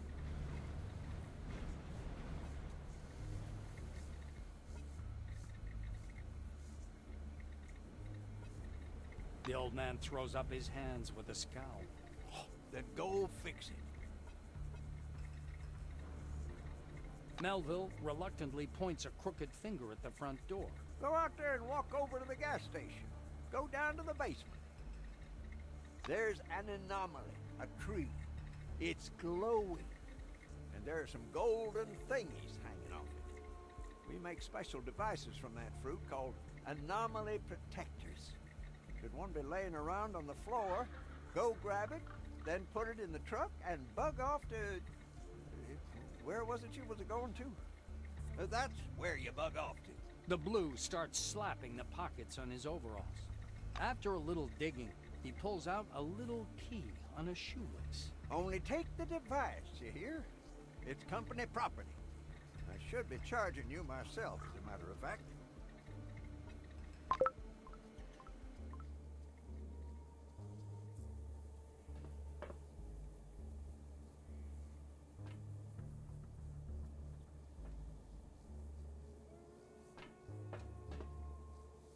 Hi there.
Why should we depend on rational knowledge? Reason leads us up a blind alley over and over again. There are only two true paths to knowledge. Mystical epiphanies and my books. Right. What has reason ever given us anyway? As you well know, 2 + 2 = 4. The Earth goes around the sun, and you should wash your hands before you eat. That is true. And that means everything else in this book is also true. Cyborgization of the soul with assistance from machine elves from another dimension is our only chance to reach exo-nirvana. Wow. These so-called mentally healthy people can't count on ascension, even with help from the forefathers' UFOs powered by the energy of the lower chakras. I pity them. The visible world is a hologram built by a trans-dimensional supercomputer, built by the race of quasi-demiurges to restrict humanity's potential. I've always suspected something like this. The sacred energy vibrates.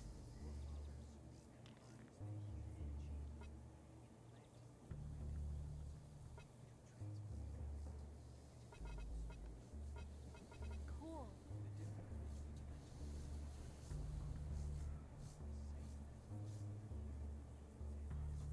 Poor hedge.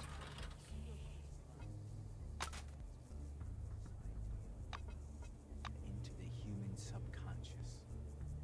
Hence, our obsession with material values. It all fits together. The soul is nothing more than an information field, a psychokinetic mechanism that presents as a torus vibrating at super-light frequency. Holy cow. Karmic immanence results from the deep-rooted Zionism of Earth elites. I understand so much now.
Can you see this jellyfish? Yes. It has tentacles like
Hi there.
See ya.